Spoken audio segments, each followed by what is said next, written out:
کثیرا الحمدللہ کثیرا۔ اللہ کا بہت شکر اور احسان، اللہ اکبر کبیرہ، کہ اس نے ہمیں ایک اور دن اکٹھا کیا اپنے ذکر اپنی یاد کے لیے۔ انشاءاللہ اللہ سے امید ہے کہ وہ مہلت دے رہا ہے تو وہ آسانی بھی کرے گا ہمارے لیے، علم کی، جاننے کی، پڑھنے کی، سننے کی، سمجھنے کی آسانی کرے گا، قرآن کو ہمارے دل میں اتار دے گا انشاءاللہ، اور قرآن کو ہمارے حق میں حجت بنائے گا انشاءاللہ۔ آئیے آج کا سبق شروع کرتے ہیں۔ کل انشاءاللہ ہمارا آخری پروگرام ہوگا۔ کل کے بارے میں ایک دو اناؤنسمنٹس ہیں، انشاءاللہ آخر میں کریں گے۔ اعوذ باللہ من الشیطان الرجیم، بسم اللہ الرحمن الرحیم۔ اِنَّ لَكَ فِي النَّهَارِ سَبْحًا طَوِيلًا وَاذْكُرِ اسْمَ رَبِّكَ وَتَبَتَّلْ إِلَيْهِ تَبْتِيلًا رَبُّ الْمَشْرِقِ وَالْمَغْرِبِ لَا إِلَٰهَ إِلَّا هُوَ فَاتَّخِذْهُ وَكِيلًا وَاصْبِرْ عَلَىٰ مَا يَقُولُونَ وَاهْجُرْهُمْ هَجْرًا جَمِيلًا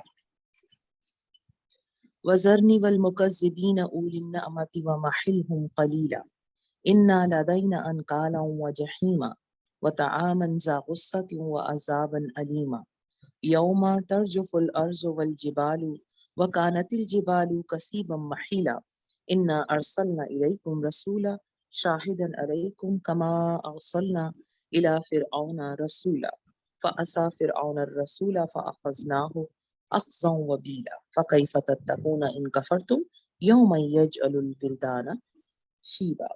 صدقت یا رب العالمین۔ 17 آیات میں نے آپ کے سامنے، 17 آیت تک میں نے آپ کے سامنے تلاوت کی۔ اس دعا کے ساتھ ابتدا کرتی ہوں۔ رب اشرح لی صدری ویسر لی امری واحلل عقدۃ من لسانی یفقہوا قولی۔ اللہم ارنا الحق حقا وارزقنا اتباعہ وارنا الباطل باطلا وارزقنا اجتنابہ۔ اللہ میاں حق کو حق کر دکھائیے، باطل کو باطل کر کے ہمارے سامنے نمایاں کر دیجئے، ہمارے دل کھول دیجئے ہدایت کے لیے، ہمیں چن لیجئے اپنے پسندیدہ بندوں میں، آمین۔ منیزہ آپا اپنا مائک بند کر دیجئے تو پھر بات کی ابتدا کرتے ہیں۔ بسم اللہ الرحمن الرحیم۔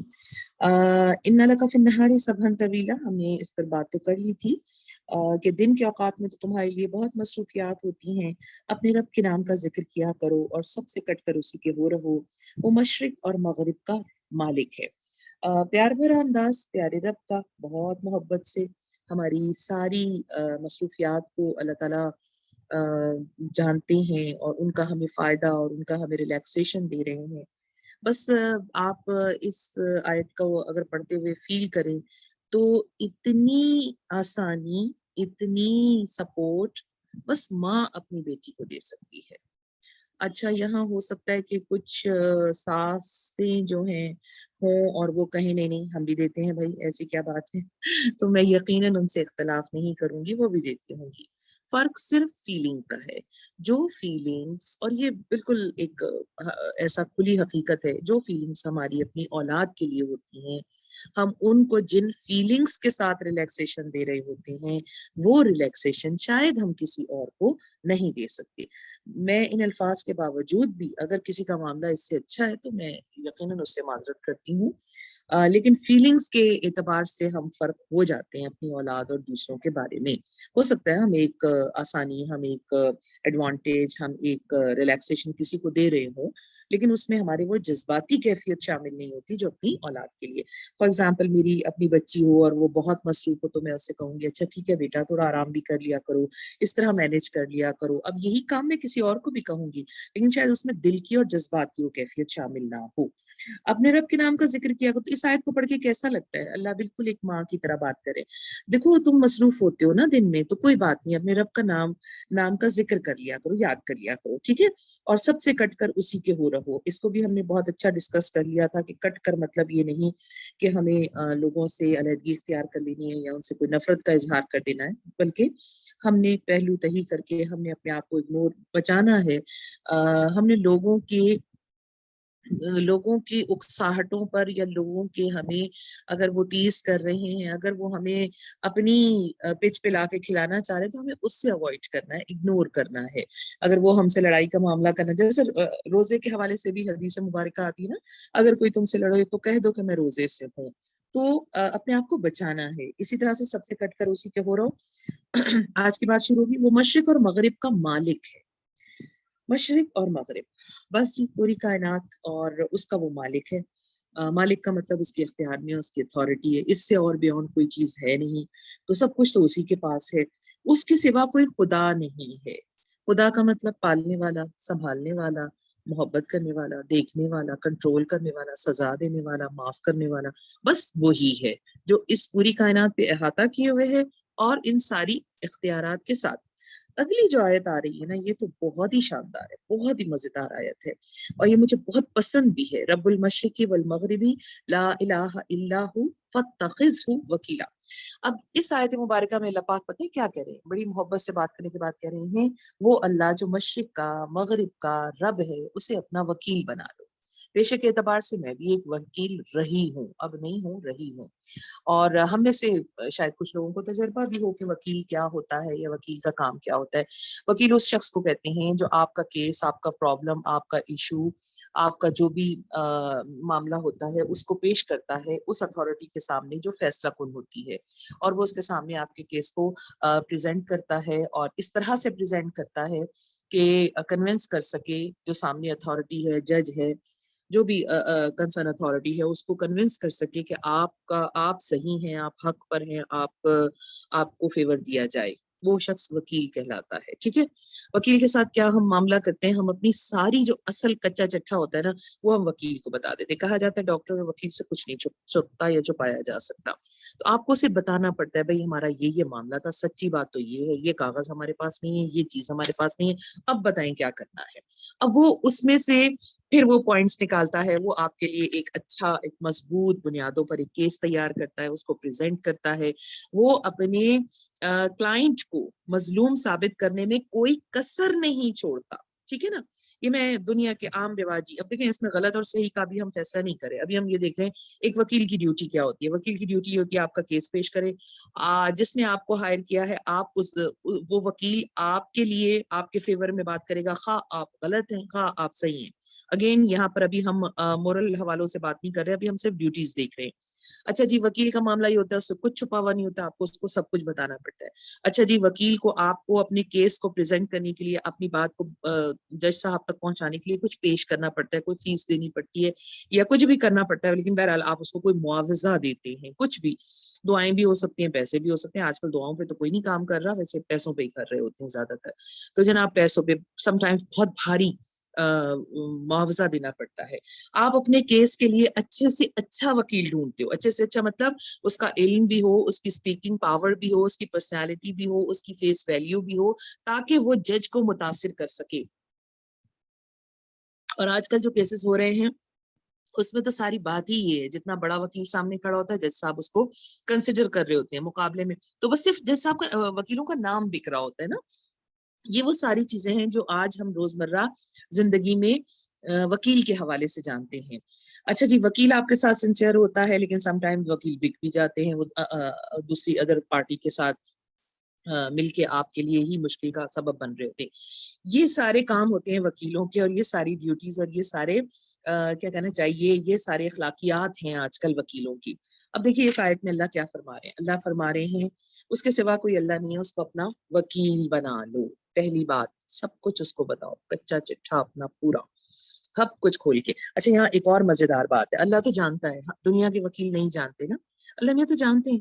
اللہ پھر بھی کہتے ہیں مجھے بتاؤ کہ میں تم سے سننا چاہتا ہوں، میں تمہارا اقرار سننا چاہتا ہوں. میں تم آ کے میرے سامنے جو اپنے جرم کو اقرار کرتے ہو، کنفیشن کرتے ہو، مجھے وہ تم سے سننا ہے. تو لہٰذا کچا چٹا پورا مجھے بتا دو، جو اصل پوزیشن ہے، جو اصل کنڈیشن ہے، مجھے میرے سامنے. تم سے غلطی ہوئی ہے مجھے آ کے بتاؤ، تم حق پر ہو مجھے آ کے بتاؤ، تمہارے پاس تم سے بھی کچھ مسٹیک ہوئی ہے، تم تھوڑا حق پہ ہو اور تھوڑا تم سے بھی غلطی ہوئی ہے، دونوں باتیں آ کے مجھے بتا دو. ہمیشہ اللہ کی آفر میرے اور آپ کے لیے موجود رہی ہے، مجھ سے کہو، کسی سے نہ کہو، مجھ سے کہو.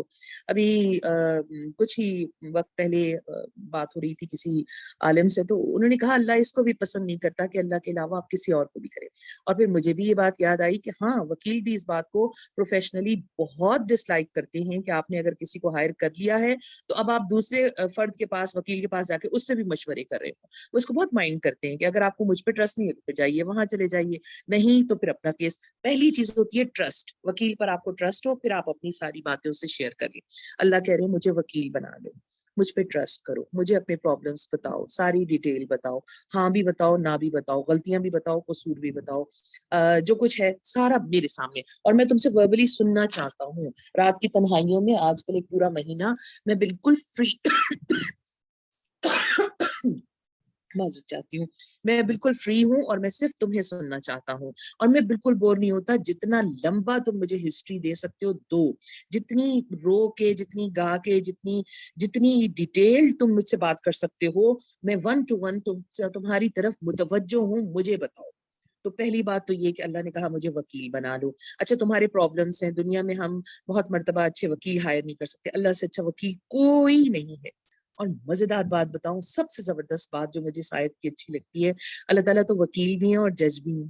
کیس اللہ نے کسی کے سامنے پریزنٹ تھوڑی کرنا ہے, اللہ نے تو خود سننا ہے. اللہ یہ تو جج ہیں, تو گویا ہم جب اللہ کو وکیل کرتے ہیں تو وہ وکیل نہیں, وہ جج ہوتا ہے. انفیکٹ کہ ہم نے تو معاملہ ہی اپنے ہاتھ میں کر لیا, ہم نے تو جج کو ہی ہائر کر لیا. یہ پچھلے کچھ زمانے میں ہمارے یہاں جوڈیشری کا بڑا برا حال تھا. ججز خریدے اور بیچے جاتے تھے تو لوگ کہتے تھے وکیل کرنے کی ضرورت نہیں, جج کر لیجیے.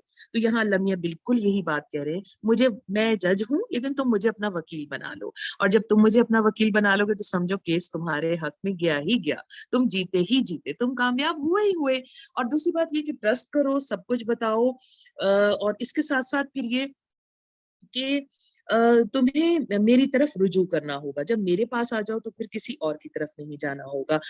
یہ سب سے اہم پوائنٹ ہے اس ساری بات میں. میرے علاوہ تم کسی سے ڈسکس بھی نہیں کرو گے, میرے علاوہ کسی کو رو کے بھی نہیں سناؤ گے, میرے علاوہ کسی سے رجوع بھی نہیں کرو گے, کسی مزار پہ چادر نہیں چڑھاؤ گے, کسی بابے کے پاس نہیں جاؤ گے, کچھ بھی نہیں کرو گے. اپنا کیس پورے طور پر میرے حوالے کر دو گے, اور اس کے بعد فائنلی ٹرسٹ کرو گے. ہر تھوڑے دن بعد آ کے یہ نہیں کہو گے وکیل صاحب آپ کیا کر رہے ہیں, ہم کیس جیتیں گے یا نہیں جیتیں گے, اور کہیں ایسا تو نہیں آپ ادر پارٹی کے ساتھ مل جائیں.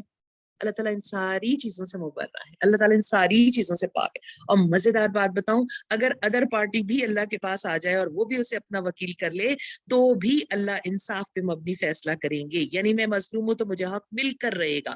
اللہ تعالیٰ کچھ اتنا بہترین سولوشن اس کا مجھے دیں گے کہ میں بھی مطمئن ہو جاؤں گی اور ادر پارٹی بھی مطمئن ہو جائے گی, اور یہ اللہ کے لیے کرنا کچھ مشکل نہیں.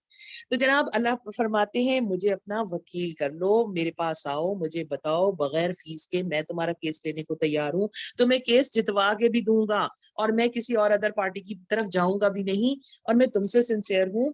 اور سمجھو فیصلہ بھی میں نے ہی کرنا ہے, اور میں ہی وکیل بھی ہوں, اور میں ہی جج بھی ہوں. تو اس سے زیادہ تمہارے پاس گارنٹی کوئی اور نہیں دے سکتا. لہٰذا اپنے مسائل, اپنے دکھ, اپنی تکلیفوں میں مجھے بتائیے, دنیا میں یہ آفر کبھی کہیں کسی سے ملی ہے؟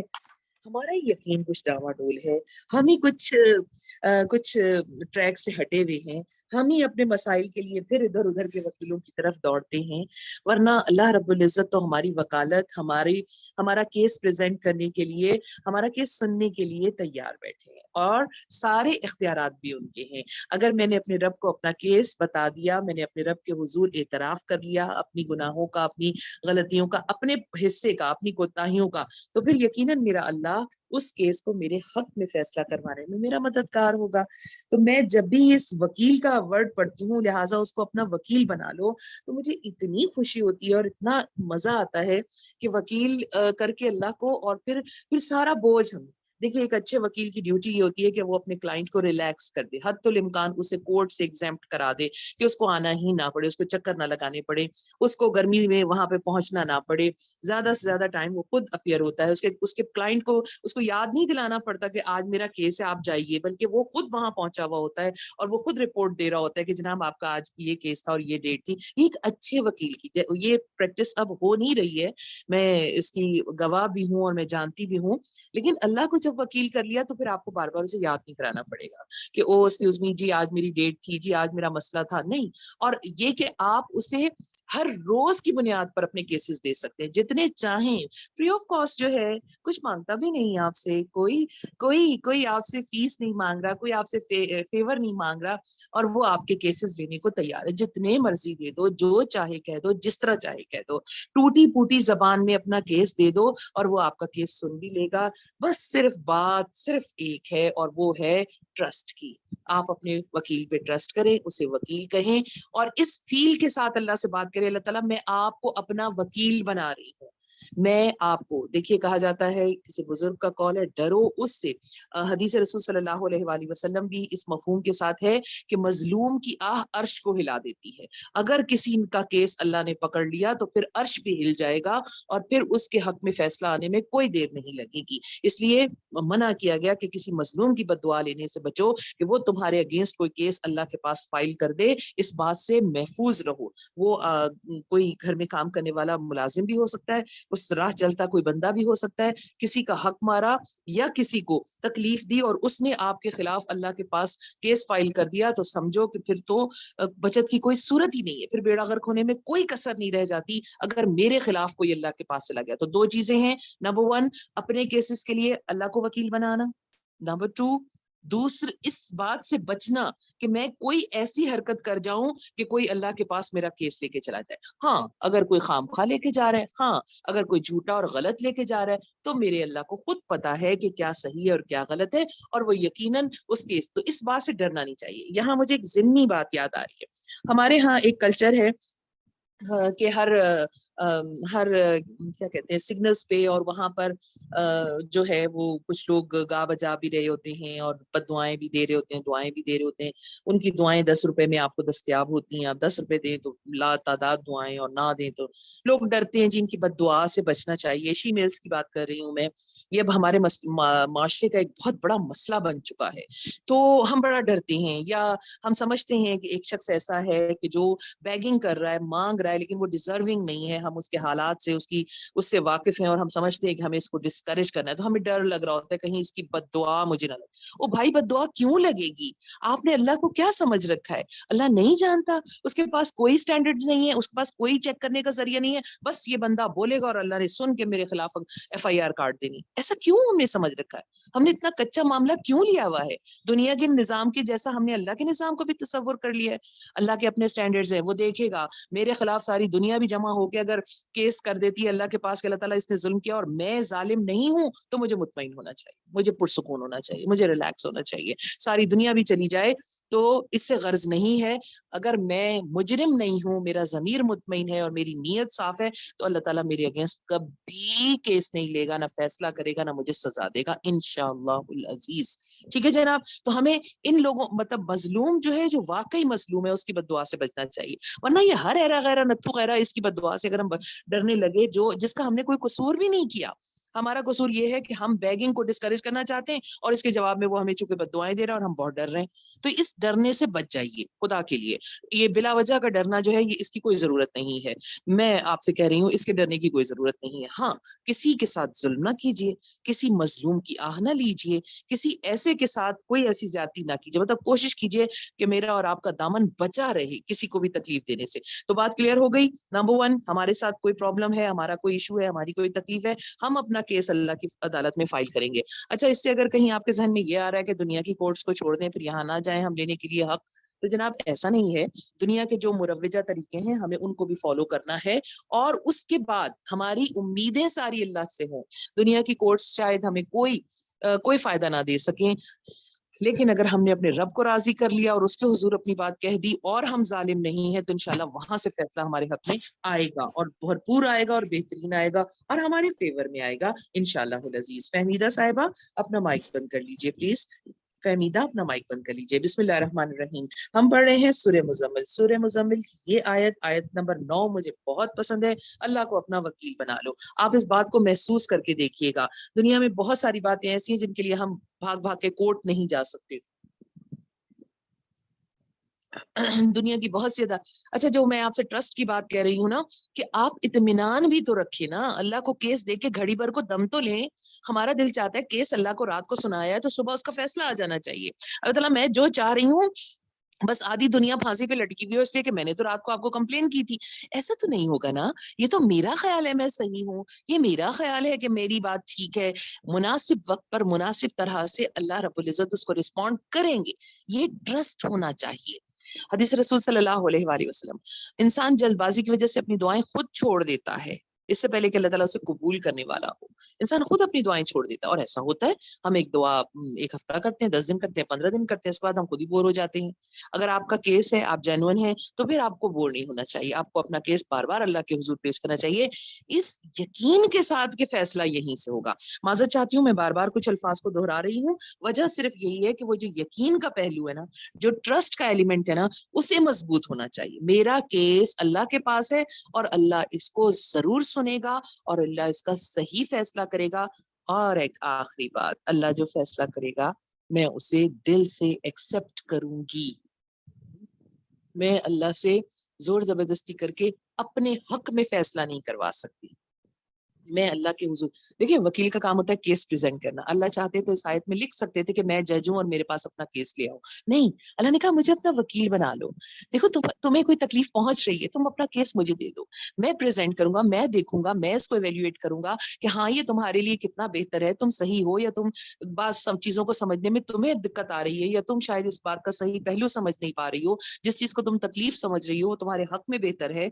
یہ ساری چیزوں کا میں جائزہ لوں گا, لیکن تمہیں مجھ پہ ٹرسٹ کرنا ہے. دیکھیے اگر کوئی وکیل کیس ہار جاتا ہے تو آپ اس کو ڈنڈے نہیں مارنا شروع کر دیتے کہ تم میرا کیس کیوں ہار گئے ہو. اس لیے کہ جی میں نے اپنا بہترین دی بیسٹ دیا, بیسٹ آف مائی نالج میں نے آپ کا کیس پریزنٹ کیا. اب آپ کی لت تھی, جیسا آپ نے آپ کے فیور میں فیصلہ نہیں دیا, وہ مطمئن نہیں ہوئے, تو میں کیا کر سکتا ہوں, وہ یہی کہے گا آپ سے نا. تو بالکل اسی طرح اللہ کو بھی کیس دے کر ایک تو تھوڑا سا دھیرے رہنا ہے, دھیرج رہنا ہے, اطمینان کرنا ہے کہ میں نے اپنا, اور دوسرا اطمینان اس بات کا رکھنا ہے کہ اللہ تعالیٰ صحیح وقت پر صحیح فیصلہ کریں گے.